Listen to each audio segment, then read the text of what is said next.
জোনাই আগমদলং গাঁৱত দিন দুপৰতে চোৰৰ লুটপাট। গাঁওখনৰ লিলি পেগু নামৰ এগৰাকী ব্যৱসায়ী বাসগৃহত চোৰে চলালে লুটপাট।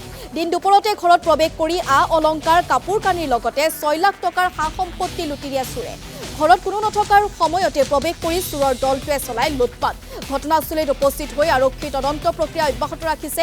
এই ঘটনা সন্দৰ্ভত জোনাই আৰক্ষী থানাত ভুক্তভোগী লিলি পেগুৰ এজাহাৰ দাখিল। মোৰ প্ৰায় 6 লাখ মান নাইকিয়া হৈ গৈছে।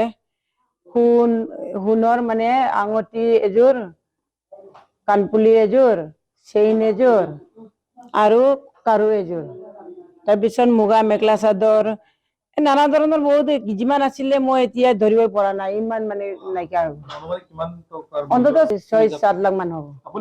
আপুনি কি কাম কৰে? ব্যৱসায়, জোনাই বজাৰ ব্যৱসায়। মই 9টা বজাৰ পৰা ৰাতিপুৱা 9টা বজাত ওলাও। এতিয়া মই 5টা বজাত দোকান বন্ধ কৰি, দোকানৰ পৰা ইমান দূৰ নহয়, 5 মিনিট মান লাগে। অনুমানিক 5টা 10 হৈছে আৰু ঘৰত পাওঁতে।